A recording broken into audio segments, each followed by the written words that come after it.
What's going on, everyone? Travis here with Chaotic Strategies, and I want to welcome you guys back to part 2 of how to play Yu-Gi-Oh! The trading card game. In today's video, I'm going to be going over the different spell and trap cards, how to play them, when to play them, how to set up chains, when they activate during chains, just to kind of give you an all-around idea of how these cards work. If you guys are new to the channel, please be sure to hit that subscribe button and that little notification bell so that way you guys are always notified when I throw up new videos. So Yu-Gi-Oh! Is, like I said in the last video, just a fantastic game. You have a lot of different mechanics that go on with the game, and as it has evolved, it's kind of evolved out of more of a children's aspect into kind of an adult aspect, because a lot of these cards can get pretty difficult to understand, knowing when to chain, when not to chain, when they all activate. So it has gotten very progressive over the years. Your spells and traps are kind of the staples, other than the monsters, of course, within the card game itself. These cards allow you to make or break boards, set up plays, either during your turn or getting set up for the next couple turns. So to start things off, I'm going to focus specifically on spell cards for right now. Okay, so there are actually 6 different types of spell cards in Yu-Gi-Oh! Right now I've only got 4. I don't have the other 2 types around or on hand as of right now, but I'm still going to go over and explain what they are. So to start with, cards like Dark Magic Inheritance, you can see the little lightning bolt up here at the top. That means this is a quick play spell card. Now the great thing about quick play spell cards is that during your turn, if let's say your opponent activates a monster effect or another spell or a trap card, while it's your turn, you can actually play the quick play spell cards from your hand. Also, if you set them face down on the board, like so, you can also play them during your opponent's turn as well. Some spell cards you cannot play during your opponent's turn because of what is called a speed rating. So each of your cards have a different speed rating. So cards like quick play spell cards have speed ratings of 3. Speed ratings just kind of vary among the spell cards, and what the speed rating is determines when and how in the chain that the card activates. You can have most of like your normal and continuous spell cards, and even some of your field spell cards are going to be speed 1. Some of your equip spells, some of your quick play spells, stuff like that, are between speeds 2 and 3. It all depends on what the card text says. So moving on to the next type of spell card, this is a field spell. This is a field spell card. Our field spells have kind of like this cross symbol here on the top left. Okay, those are going to go, when we're playing, they're going to go right above our extra deck typically, so that way our opponent knows that we have a field spell. Our field spell usually gives either you and your opponent both effects that last until that card leaves the field. Okay, next we have continuous spell cards. Continuous spell cards, like Dark Magical Circle here, is going to have a figure 8 on the top left. Okay, continuous means that these cards, when they're activated, they don't leave the field. Okay, they have a recurring effect that you can keep using either during your turn or during your opponent's turn, whatever the card text says. This here is our normal spell card, Spellbook of Knowledge. As you see, there is no symbol up here at all. That just means it's a normal spell card. You can play as many spell cards during your turn as allows, and depending on what card effects are, chains, stuff like that. The other 2 types that I don't have on me right now one is a ritual spell card. Ritual spell cards are used in order to special summon out ritual monsters, which we'll get into in a later video. And equip spells. Equip spells are spell cards that can be equipped to your monster to give it various effects and boosts in attack and defense, and those cards, a lot like continuous spell cards, stay on the field until they are destroyed or that monster ends up leaving the field. So again, quick plays. Again, you can play these from your hand during your turn to activate against if your opponent starts a chain by activating a quick effect from a monster.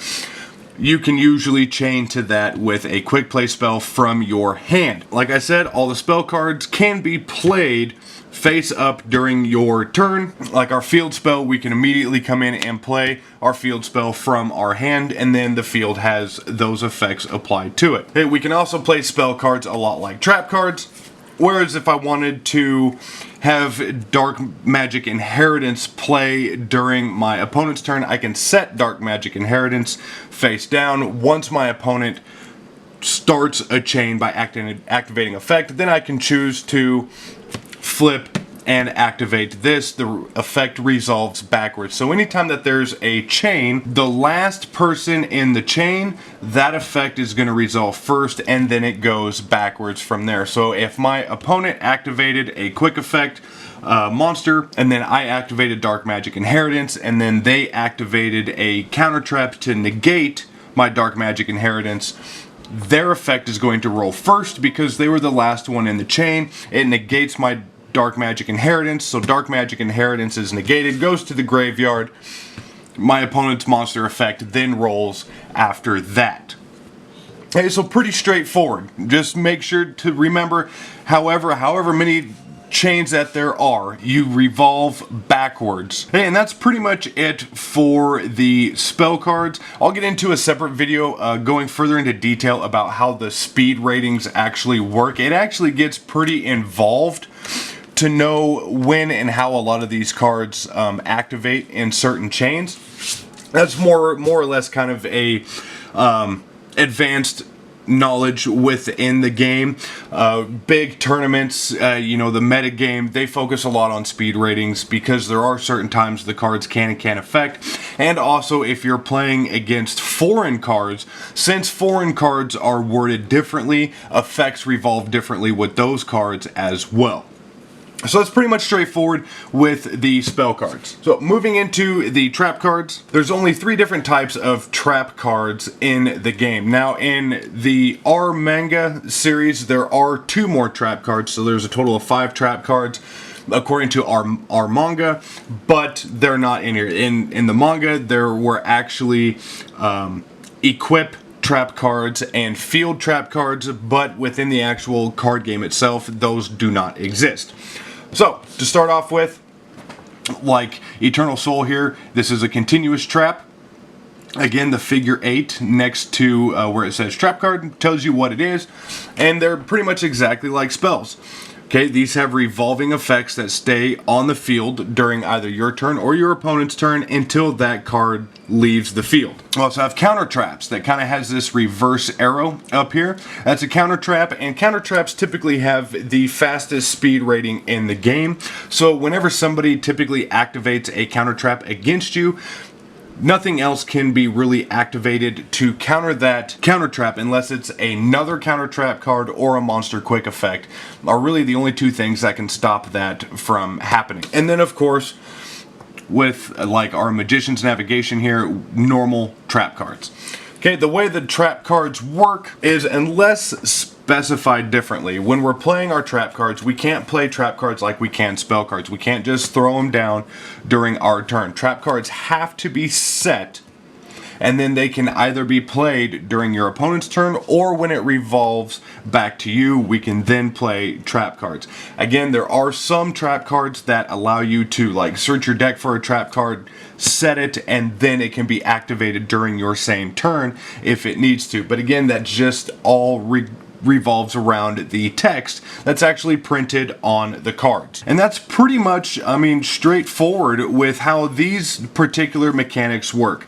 Again, counter traps are going to be some of your fastest speed rating cards. Not a lot can counter counter traps. That's what makes counter trap decks so deadly. They're just really hard to get around. Continuous trap cards, just like our continuous spell cards, they have revolving effects that happen during either your turn or your opponent's turn, or if certain conditions are met, and they revolve as long as this card stays on the field. And then normal trap cards, they're kind of a one and done deal. Some of them, like Navigation, has other effects after it's in the graveyard and other certain conditions that are met, but they can still only be used on the field that one time. They don't stay. So, and that's pretty much it as far as spells and traps go. Like I said, I apologize I didn't have the other 2 spell cards to show you what they look like, but they're pretty straightforward. Your ritual spell cards are going to have a little flame on the top left corner, you know, usually where your other symbols are. It'll be a little flame to let you know that that's a ritual spell. and equip spells have a crosshair. I hope you guys enjoyed this video. If you did, be sure to hit that like button, comment, let me know what you guys think, let me know what other videos that you guys would like to see, and if I missed anything. Okay, I'm trying to get all, there's so many different aspects to Yu-Gi-Oh! I play more competitive, so you know, it's good for me to kind of come back to the bare basics and give myself a refresher. So by all means, if there's anything that I missed or that can be added to, by all means, let me know in the comments, and I can adjust those in future videos. So next week, I'm going to be going into all the different summoning options that we have within Yu-Gi-Oh! Going back into normal summoning, all your special summoning, fusion summoning, synchro summoning, link summoning, Xyz summoning, and just some of the different ways that we can utilize those to make killer combos on the board. And all these cards that I have shown today in this video can be found at tcgplayer.com. It's a fantastic website. If you haven't heard of it, by all means, go check it out. There is anything and everything you're looking for TCG, CCG, board games, deck supplies, game supplies in general. It's just a fantastic website. I have a link down in the description box below. You can click on that and go check out TCG Player for yourself. I highly recommend it, and very competitive prices. I hope you guys are being safe out there. Be sure to wash your hands, and we'll see you in the next video.